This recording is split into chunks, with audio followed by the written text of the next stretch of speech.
तो बौद्ध लोग इस बात को उठाएं, या जो महात्मा बुद्ध को फॉलो करते हैं, मानते हैं उनके विचारों को, उनको ये विचार उठाना चाहिए कि सारे मंदिरों को खोदो। हम मस्जिद वालों को भी मना लेंगे, इनके नीचे खोद के देखो, अगर बुद्ध स्थान मिलता है, वहाँ बौद्ध अवशेष मिलते हैं, तो उस पे उन स्थानों को बौद्ध स्थान घोषित किया जाए, तब ये बीमारी रुकेगी इन मंदिर वालों की। मंदिर वालों की बीमारी तब रुक जाएगी। ये मंदिर समाज के मंदिर नहीं है, ये मंदिर वर्णवादी मानसिकता के लोगों का कब्जा है, और इस पे ये धंधा चलाते हैं। इसमें आस्था का और लोगों का इसमें पूजा पद्धति से कोई लेना देना नहीं है, समाज के भले से कोई लेना देना नहीं है। इन्होंने कब्जा किया हुआ है, पूरा का पूरा पोल्यूशन फैला रखा है गंगा पे भी। गंगा पे जो कब्जा है उसका सर्वे करके देखो, कितने सारे मंदिर है, क्या हो रहा है, कौन लोग हैं, क्या आमदनी होती है, वो खर्चा कहाँ होता है, वो पैसा जाता कहाँ पे। इस देश का मूर्ख बनाने की कोशिश हो रही है। नमस्कार, आप देख रहे हैं द जनता लाइव। मैं हूं आपके साथ नलिनी, और मेरे साथ इस वक्त मौजूद हैं सुप्रीम कोर्ट के अधिवक्ता बलराज मलिक, जो हर मुद्दे पर मुखर होकर वार्ता अपनी हमारे साथ साझा करते हैं। जिस तरीके से देश में लगातार सौहार्द को खराब करने वाले मुद्दे हो रहे हैं, मसले हो रहे हैं, हिंसा फैलाई जा रही है, उसी पर आज चर्चा करेंगे। सर, पहले बहराइच, हमने उस पर आपसे काफ़ी चर्चा की। उसके बाद अभी ताज़ा मामला संभल से था। जिस प्रकार से हर बार मस्जिद के नीचे मंदिर होने का दावा किया जा रहा है, ऐसे में हिंसा भड़क जाती है। आपका इस पर क्या कहना है? ये सारा का सारा साजिश के तहत हो रहा है, और जो लोग इस तरह के मुकदमे कर रहे हैं वो भी प्री प्लान्ड मुकदमे हैं, उसके पीछे कोई साजिश का हिस्सा है। और जो मुकदमा करना, उस मुकदमे को उसी दिन सुनना, बिना दूसरी पार्टी के सेंसिटिव मैटर को सुनना, और उस पर उसी दिन कोर्ट कमिश्नर नियुक्त करना, उसी दिन सर्वे पे जाना, ये अपने आप में बताता है कि जुडिशरी भी कहीं ना कहीं प्रेशर में या जुगाड़बाजी के तहत काम कर रही है। ऐसे जजों की जांच करने की ज़रूरत है। उस जज से पूरे उसके 6 महीने में किन लोगों ने बात की, किन लोगों ने मुलाकात की, और वो आदमी कौन है, किस मानसिकता का आदमी है। हाई कोर्ट को ऐसे जजों के खिलाफ कार्रवाई करनी चाहिए, और ऐसे जजों के लिए इस देश की जुडिशरी में कोई जगह नहीं है, उनको बर्खास्त करना चाहिए। सर, एक बार सर्वे हो जाता है 19 तारीख को, दोबारा सर्वे की टीम बिना किसी इन्फॉर्मेशन के सवेरे सवेरे पहुंच जाती है। और जो खास बात गौर फरमाने वाली है वो ये है कि सर्वे की टीम के साथ जो है हिंदू संगठन नजर आता है, जो जय श्री राम के नारे लगा रहा होता है। आखिर एएसआई की टीम के साथ संगठन का क्यों वहाँ मौजूद था? ये अपने आप में शो करता है कि पोलराइजेशन के चक्कर में, लोगों को मूर्ख बनाने के चक्कर में, हम भी जिस समाज से आते हैं, हमारे पुरखे भी, हमने भी देखा है, वो खेती करते वक्त, हल चलाते वक्त भी कहते लो राम का नाम। ये राम वो नहीं है जो ये श्री राम है, इनका जो राम मंदिर वाला राम है। जय श्री राम राजशाही की निशानी है, जय श्री राम संविधान विरोधी है, जय श्री राम वर्णवादी नारा है, जय भीम समानता का नारा है, और जय भीम संवैधानिक नारा है, किसी का नाम नहीं। तो ऐसा नारा जो लोगों को वर्णवाद से मिला हो, या वर्णवादी मानसिकता से ग्रसित लोग देश पे अभी भी कब्जा करना चाहते हो। हमारे यहाँ एक नेता थे कंबाइंड पंजाब में, श्री छोटू राम, चौधरी छोटू राम, वो एक ही बात कहते थे, पूरे देश को मैसेज आज भी वो खरा है, वो जा सकता है, कि मंडी और फंडी से बचो। मंडी पूंजीपतियों से जो शोषण करते हैं, किसी भी तरह से दूसरों के हक हकूक मारते हैं, दूसरे का आपा और अपने पैसे की बचत करने के लिए, अपनी पूंजी बढ़ाने के लिए कुछ भी काम करते हैं। दूसरा फंडी, जो रिलीजियस ग्रंथों के नाम पे, रिलीजियस बातों के नाम पे लोगों के अंदर अंधविश्वास भरते हैं, जो वास्तविकता और साइंस के खिलाफ जो बातें हैं, बार बार उनका प्रचार प्रसार करते हैं। इन दोनों से बचो, इन दोनों मानसिकता के लोगों से बचो। वो मानसिकता आज फिर दोबारा सिर उठाए हुए देश के अंदर, उसको नेस्तानबूद करने की जरूरत है। कभी मस्जिदों के बाहर से यात्रा गुजरती है तो भड़काऊ गाने बजाए जाते हैं, कभी सर्वे के लिए एएसआई की टीम पहुंचती है तो हिंदू संगठन जो है वो एक विशेष तबके के नारेबाजी करते हैं। क्या जानबूझ के लोगों को, एक समुदाय को टारगेट किया जा रहा है? देश में इस प्रकार का माहौल बनाया जा रहा है? बिल्कुल बिल्कुल। जितने ये लोग जय श्री राम के ठेकेदार बन रहे हैं ना, इनको ना राम उस कथा कहानी के हिसाब से, ना इनको चरित्र से कुछ लेना देना, ना आचरण से लेना देना। जितने लोग आप नज़र दौड़ाइए बीजेपी के नेताओं की या आरएसएस के लोगों की, उनका चरित्र, अगर राम के चरित्र को ये आदर्श पुरुष कहते हैं तो उस चरित्र से इनका मेल करिए। चरित्र आसपास है कहीं इन लोगों का? ये सारा का सारा ढोंग करे, देश को दोबारा डिवीज़न कराने के जुगाड़ में है ये। इनको कोई मतलब नहीं है। और मैं तो कह रहा हूँ, जितने मंदिर, मस्जिद, गुरुद्वारे हैं, गिरजाघर हैं, इन पे जो चाहे वो मंदिर का पुजारी हो, चाहे मौलवी हो, चाहे कोई फादर हो, चाहे कोई ग्रंथी हो, इन लोगों के कब्जे से ये चीज़ें हटानी है। मानव जाति, मानव समाज जिनके पैसे से बने हुए हैं, अपना कब्जा लो और इनका दुरुपयोग मत होने दो और समाज के कामों में इनका सदुपयोग करो। सर, मस्जिद को खोद के मंदिर निकलेगा, वहीं एक तबका जो कह रहा है कि अगर मंदिर से थोड़ा और नीचे खुदाई हो गई तो जगह जगह बुद्ध विहार निकलेंगे, क्योंकि भारत का जो इतिहास है वो बौद्ध इतिहास है। आज के दिन अगर इसका कोई जवाब है तो बौद्ध लोग इस बात को उठाएं, या जो महात्मा बुद्ध को फॉलो करते हैं, मानते हैं उनके विचारों को, उनको ये विचार उठाना चाहिए कि सारे मंदिरों को खोदो। हम मस्जिद वालों को भी मना लेंगे, इनके नीचे खोद के देखो, अगर बुद्ध स्थान मिलता है, वहाँ बौद्ध अवशेष मिलते हैं, तो उस पे उन स्थानों को बौद्ध स्थान घोषित किया जाए, तब ये बीमारी रुकेगी इन मंदिर वालों की। मंदिर वालों की बीमारी तब रुक जाएगी। ये मंदिर समाज के मंदिर नहीं है, ये मंदिर वर्णवादी मानसिकता के लोगों का कब्जा है और इस पे ये धंधा चलाते हैं। इसमें आस्था का और लोगों का इसमें पूजा पद्धति से कोई लेना देना नहीं है, समाज के भले से कोई लेना देना नहीं है। इन्होंने कब्जा किया हुआ है, पूरा का पूरा पोल्यूशन फैला रखा है गंगा पे भी। गंगा पे जो कब्जा है उसका सर्वे करके देखो, कितने सारे मंदिर है, क्या हो रहा है, कौन लोग हैं, क्या आमदनी होती है, वो खर्चा कहाँ होता है, वो पैसा जाता कहाँ पे। इस देश का मूर्ख बनाने की कोशिश हो रही है।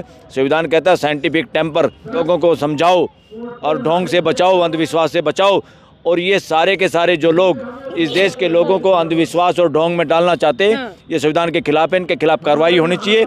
इनकी जगह जेलों के अंदर होनी चाहिए इन सब लोगों की जो ढोंगवादी हैं, चाहे वो मंदिर के बहाने उसका पुजारी बन बैठा है, चाहे मंदिर के सहारे कोई 100 कॉल्ड 2008 1008 बन बैठा है, चाहे मस्जिदों के सहारे है, चाहे गुरुद्वारों के सहारे, चाहे गिरजाघर के सहारे, किसी के भी रिलीजियस चीज़ों के सहारे जो लोग बैठे हुए अपनी दुकानें चला रहे हैं, इनको पकड़ने का, इनको दबोचने का समय आ गया देश के अंदर। आप अधिवक्ता हैं और एक अधिवक्ता इस वक्त बहुत सुर्खियों में है, नाम है विष्णु शंकर जैन। जहां भी इस प्रकार के मसले होते हैं पिटीशन फाइल करने पहुंच जाते हैं, जगह जगह वही पिटीशन फाइल करते हैं कि अगर मस्जिद के नीचे खुदाई होगी तो मंदिर मिलेगा। क्या कहेंगे आप उनको? अरे भाई, वो जिस नाम का सूचक अगर जैन लगाए बैठा है, वो जैन रिलीजन से कुछ उसका संबंध है, तो उसको तो वैसे ही बचना चाहिए इस तरह के कामों से। वो कहीं ना कहीं लोग, समाज ये कह रहा है ये एजेंट हैं आरएसएस के, वकीलों भी यही कह रहे हैं, सर्वे करके देखो कि एजेंट हैं और ये सोची समझी चाल और षड्यंत्र है, आरएसएस का षड्यंत्र है। बीजेपी सरकार में है, बहुमत में है, उनके पास जिम्मेवारी है सरकार चलाने की, तो ये लोग षड्यंत्र कर रहे हैं और ये षड्यंत्र पूरा सोची समझी चाल है। इस षड्यंत्र को मैं ये कह रहा हूँ और लोग भी कह रहे हैं कि सांप को मत मारो, सांप को मत पकड़ो, सांप की माँ को पकड़ो। अब देश के लोगों को सुप्रीम कोर्ट को आह्वान करना चाहिए कि एसआईटी बनाई जाए, उसमें जांच हो, सुप्रीम कोर्ट की अध्यक्षता में जांच हो। यहाँ की पुलिस सीबीआई पे कोई भरोसा नहीं है, ये सब सरकारी मदारी के बंदरों की तरह काम करते हैं, सरकारी तोते हैं। वो एसआईटी हो और देश के सामने दूध का दूध और पानी का पानी हो। और ये जो बदमाशी चल रही है देश में, यहाँ जो राष्ट्रपति भवन और ये जो बना लुटियन जोन, इसमें मालचा गाँव की ज़मीन गई थी और ज़मीन जब गई तो लोगों ने विरोध किया। उसमें कानून था जो ज़मीन बच जाएगी किसानों को वापस की जाएगी, मगर वो ज़मीन किसानों को वापस नहीं, आज भी पूंजीपतियों का सरकार का कब्जा है, वापस नहीं दी गई। आज देश आज़ाद है, तोपें तान दी थी, अंग्रेज़ों ने लोगों को मारा था, लोग भाग के गए थे गांव छोड़ के, बहुत सारे लोगों को पैसा नहीं मिला। अब वो पैसा लेने के लिए जब हाई कोर्ट दिल्ली में गए कि हमारे को पैसा तो दो कम से कम, और आज जो नया कानून उसके आधार पर हमें कंपनसेशन दो। हाई कोर्ट क्या कहती है, बहुत पुराना केस है, और लोग क्या कहते हैं उस मुकदमे में जो गए थे मालचा के लोग, उनके संतान ने कि हमारी फाइल फेंक दी। ऐसे सुप्रीम कोर्ट ने किया उनके साथ। ये कोर्टें जिंदा आदमियों को और कानून के तहत लोगों का हक हकूक देने में देरी बता के केसों को बर्खास्त कर रही है। और इधर से एक केस आता है एक पत्थर को ढूंढने के लिए, 500-600 साल पहले के गड्ढे मुर्दे उखाड़ने के लिए, जिसके लिए पार्लियामेंट ने कानून बनाया हुआ है, उसको दोबारा से वो करने के लिए एक जज तुरंत नोटिस करता है। उस जज की इंटीग्रिटी पे शक है लोगों को, वकीलों को। ऐसे जजों को, ऐसे बहुत सारे जज वर्णवादी मानसिकता के भरे पड़े हैं, भर गए हैं। इनको सबको बर्खास्त करने की, हटाने की और ढूंढने की, सर्वे करने की जरूरत है ऐसे जजों की, चाहे वो डिस्ट्रिक्ट कोर्ट में हो, चाहे हाई कोर्ट में, चाहे सुप्रीम कोर्ट में हो। सर्वे करके इन सब जजों को इम्पीचमेंट और हटाने की जरूरत है, सफाई करने की जरूरत है। बड़े बड़े केसेस सालों तक पेंडिंग रहते हैं, लेकिन जैसे ही इस प्रकार की पिटीशन फाइल की जा रही है, तुरंत जो है सर्वे करने के जो है आदेश मिल जा रहे हैं। अभी ताज़ा मामला देखिए अजमेर शरीफ का है, काफ़ी सुर्खियों में है। अब ये अजमेर शरीफ को लेकर एक पिटिशन फाइल की जाती है कि अजमेर शरीफ के नीचे एक शिव मंदिर है और उसको लेकर भी अब तारीख आ जाती है कि 20 तारीख पर उसको सुनवाई होगी 20 दिसंबर को। ये सारी की सारी बेवकूफ़ी, नासमझी, बदमाशी चीफ जस्टिस चंद्रचूड़ के ज़माने में हुई। उनको उन्होंने ऐसा जानबूझ के उसमें डाल दिया क्योंकि अब पता चला ना, देश को पता चल गया वर्णवादी मानसिकता का जज था वो, और उसने किस तरह से भेष बदल के, किस तरह से बातें करके, इस तरह की समझदारी वाली बातें करना और देश का बेड़ा गर्क करने का जो काम किया है, इसको ओपन छोड़ दिया। कानून है, गड्ढे मुर्दे उखाड़ने का कोई समय नहीं। 47 के बाद कोई भी जो पहले ढांचा जो था, जैसे भी हो रहा था, वो उसी तरह से है। मगर इसमें एक बात मैं कहना चाहूँगा, मंदिर, मस्जिद, गुरुद्वारे, गिरजाघर या किसी भी रिलीजियस जगह को ठेकेदारी नहीं मिल गई इस देश में अंधविश्वास फैलाने की। अगर वे फैलाएंगे, इन सब का राष्ट्रीयकरण करना होगा, सबको सरकार के अधीन करना होगा, जनता के अधीन करना होगा। इनको so called Shankaracharya, so called पुजारी, सो कॉल्ड महात्माओं के भरोसे नहीं छोड़ा जा सकता। सो कॉल्ड मौलवी और जो भी इनके धार्मिक लोग होते हैं, इनके भरोसे नहीं छोड़ा जा सकता। सारे छुपे हुए हैं बिल में, भ्रष्टाचारी लोग छुपे हुए हैं, बोल नहीं सकते।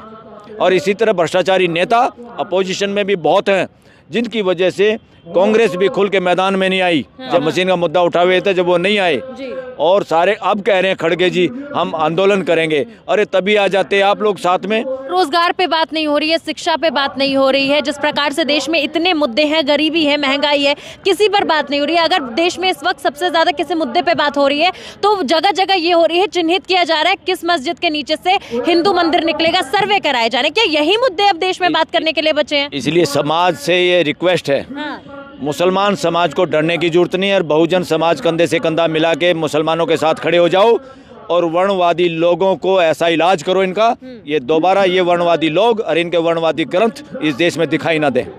विपक्ष लगातार आरोप लगा रहा है कि संभल में जो घटना हुई वो प्रायोजित है, क्योंकि उपचुनाव की हताशा को छुपाने की कोशिश की जा रही है। उपचुनाव जिस प्रकार से बीजेपी जीती, आप इसको कैसे देख रहे हैं? 100% गड़बड़, 100% चोरी, 100% हत्या डेमोक्रेसी की, 100% संविधान विरोधी काम। और इम्पीचमेंट के लिए चीफ इलेक्शन कमिश्नर की इम्पीचमेंट की बात करनी चाहिए और इम्पीचमेंट लाना चाहिए अपोजिशन को पार्लियामेंट के अंदर।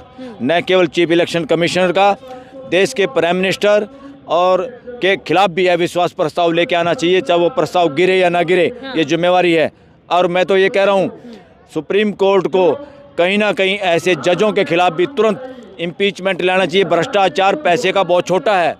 संविधानिक भ्रष्टाचार जो कोर्टें करती है, समय पे न्याय नहीं करनी, और जिस काम को सबसे पहले सुनना चाहिए उसको नहीं सुन रही जो कोर्टें, चाहे वो चीफ जस्टिस हो, इसके खिलाफ। और मास्टर ऑफ रोस्टर जो चीफ जस्टिस बने बैठे हैं, भ्रष्टाचार का अड्डा है, उसके खिलाफ अपोजिशन को आवाज उठाने की जरूरत है। ऐसे सर्वे होने चाहिए या नहीं होने चाहिए? कोई सर्वे, इस प्रकार से मस्जिदों के सर्वे कराए जा रहे हैं, मंदिर ढूंढा जा रहा, होने चाहिए कि नहीं होने? वो बिल्कुल नहीं होने चाहिए। जजों के सर्वे होने चाहिए, उन अफसरों के सर्वे होने चाहिए जो इस तरह की बदमाशी में शामिल हैं। आप कह रहे हैं कि जजों के ही सर्वे होने चाहिए? बहुत सारे वर्णवादी जज देश की कोर्टों में आ गए हैं, उनको अकल नहीं। जजों को इस तरह के मामले में कोई जज सेम डे सुन के सेम डे ऑर्डर नहीं कर सकता। समझदार वो प्रेशर में है, किसी के कहने से उसने ये काम किया है, इसकी जांच होनी चाहिए, उसको बर्खास्त करना चाहिए। आपको क्या लगता है किसके प्रेशर में? ठीक है, सरकार के प्रेशर में, बीजेपी आरएसएस के प्रेशर में और सरकार के प्रेशर में। आरएसएस से मोहन भागवत ताल्लुक रखते हैं, प्रमुख हैं आरएसएस के, वो तो ये कह रहे हैं कि मस्जिदों में मंदिर ढूंढना बंद कर दीजिए, मस्जिदों के नीचे मंदिर और शिवलिंग मत ढूंढिए। वो तो साफ तौर पे कह रहे हैं। मोहन भागवत को देश के लोग गिरगिट कह रहे हैं। वो गिरगिट की तरह रंग बदलता है, गिरगिट की तरह बातें बदलता है। वो कहता कुछ और है, करता कुछ और है, और अंदर कुछ और होता है। उसकी भाषा पे मत जाइए, उसके चेहरे पे जाइए, उसके हाव भाव पे जाइए। वो अगर ऐसा कहता तो कोई सर्वे हो सकता था क्या? किसी की हिम्मत हो सकती थी किसी जैन की कि मुकदमा डालने की? यही जैन मेरे ख्याल में उसमें था, बाबरी मस्जिद के अंदर इसी तरह के लोग थे शायद। तो मोहन भागवत जो कहता है बिल्कुल झूठ बोलता है। वो आदमी एक नंबर का झूठा आदमी है, उसकी बात पे विश्वास करने की जरूरत नहीं। वो लोग देश के साथ धोखा कर रहे हैं, वो वर्णवाद को फैला रहा है और वर्णवाद के पोषक हैं। उनका समय की जरूरत है कि आरएसएस पे बैन लगाया जाए देश के अंदर। और जहां सेंट्रल गवर्नमेंट नहीं लगाना चाहती क्योंकि वो उन्हीं की बीजेपी है, तो स्टेट गवर्नमेंट भी इस तरह के बैन लगा सकती है। जहां अपोजिशन की सरकारें हैं वहाँ आरएसएस पे बैन लगा देना चाहिए तुरंत। बहुत बहुत शुक्रिया।